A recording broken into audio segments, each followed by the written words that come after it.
क्या आपने कभी सोचा है कि सच्चा नशा कोई बाहरी पदार्थ नहीं बल्कि ध्यान की गहराई में छिपा है?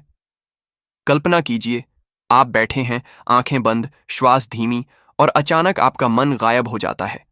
न विचार, न भाव, न अहंकार, केवल एक शुद्ध हूं का अनुभव। क्या यह नशा नहीं है? लेकिन यह नशा नहीं, मुक्ति है। यह भ्रम नहीं, बल्कि वास्तविकता है।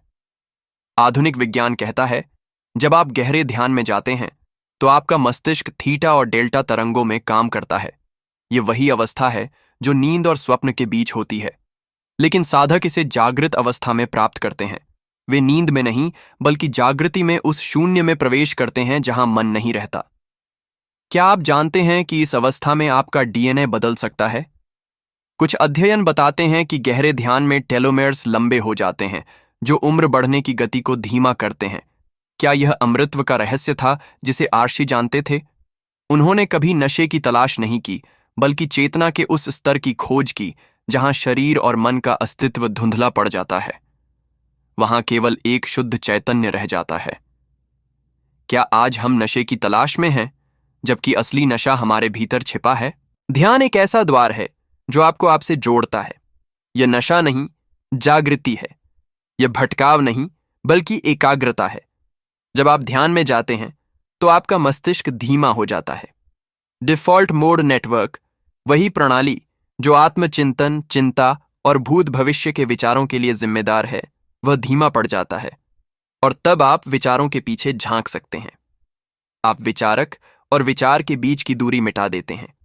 यही वह अवस्था है जिसे ध्यान में एकाग्र समाधि कहा गया है। क्या आप जानते हैं कि यही अवस्था नशे के बाद आती है? लेकिन वहां यह अस्थायी होता है, यहां यह स्थायी हो सकता है। क्या आपने कभी ध्यान के बाद एक ऐसा आनंद महसूस किया है जो किसी भी बाहरी सुख से अलग हो? जैसे कोई आंतरिक प्रकाश जग उठा हो, जैसे आप पूरे हो गए हों। यह आनंद नशे का नहीं, बल्कि शून्य का आनंद है। जब मन शांत हो जाता है तो आत्मा अपने आप को सुन पाती है। वह अपने असली स्वरूप को पहचान लेती है। यही कारण है कि आर्षि कहते थे, तमसो मां ज्योतिर्गमय, अंधकार से प्रकाश की ओर जाओ। लेकिन वह प्रकाश बाहर नहीं, भीतर है। क्या आप जानते हैं कि ध्यान करते समय पीनियल ग्रंथि सक्रिय हो जाती है, जिसे हम तीसरी आंख कहते हैं। यह ग्रंथि मेलाटोनिन बनाती है, जो नींद, स्वप्न और अंतर्ज्ञान से जुड़ी है। लेकिन जब आप गहरे ध्यान में जाते हैं तो यह ग्रंथि एक अलग तरह की ऊर्जा छोड़ती है, जैसे कोई आंतरिक प्रकाश। कहते हैं, जब शिव ध्यान में लीन होते हैं तो उनकी तीसरी आंख खुल जाती है। क्या यह सिर्फ कल्पना है, या फिर यह एक वैज्ञानिक सत्य है जिसे प्रतीकों में छुपाया गया? ध्यान कोई तकनीक नहीं, बल्कि एक अवस्था है। जब आप बैठते हैं तो आप ध्यान करने की कोशिश करते हैं, लेकिन असली ध्यान तब आता है जब आप ध्यान करने की कोशिश छोड़ देते हैं, जब आप बस हो जाते हैं। न कुछ करने की इच्छा, न कुछ पाने की लालसा, केवल एक शांत उपस्थिति। यही वह अवस्था है जिसे तंत्र में मौन कहा गया है, जहां शब्द खत्म हो जाते हैं और केवल अनुभव रह जाता है। क्या आप जानते हैं कि ध्यान करते समय मस्तिष्क में गामा तरंगें भी सक्रिय होती हैं? ये वे तरंगें हैं जो एकता, आनंद और आध्यात्मिक अनुभव से जुड़ी हैं। जब दो लोग एक साथ ध्यान करते हैं तो उनकी गामा तरंगें सिंक्रोनाइज हो जाती हैं। क्या यह वही है जिसे सामूहिक चेतना कहा जाता है? क्या यही कारण है कि महाशिवरात्रि पर लाखों लोग एक साथ ध्यान करते हैं? क्या उस रात एक विशेष ऊर्जा बन जाती है जो अकेले ध्यान में नहीं मिलती? क्या आपने कभी ध्यान के बाद एक ऐसा एहसास किया है जैसे आपने कुछ याद किया हो, जैसे आप किसी अतीत के जन्म को छू लिया हो, या भविष्य की एक झलक देख ली हो? क्या यह सिर्फ भ्रम है, या फिर ध्यान वास्तव में समय के पर्दे को उठा देता है? विज्ञान मानता है कि समय एक भ्रम है। यह हमारे मस्तिष्क का बनाया हुआ ढांचा है। जब ध्यान में मस्तिष्क की सामान्य तरंगें बदल जाती हैं तो समय की अनुभूति विकृत हो जाती है। आपको लगता है कि केवल 5 मिनट बीते हैं, लेकिन घड़ी में 1 घंटा बीत चुका है, या फिर 1 घंटा ऐसे बीतता है जैसे 5 मिनट। क्या यही वह अवस्था है जिसे योग शास्त्र में कालातीत कहा गया है? ध्यान कोई धर्म नहीं है, यह एक विज्ञान है। एक ऐसा विज्ञान जो चेतना को समझता है। जिस तरह भौतिक विज्ञान बाहरी दुनिया को समझता है, उसी तरह ध्यान आंतरिक दुनिया को समझता है। लेकिन आज हम बाहर की तलाश में हैं।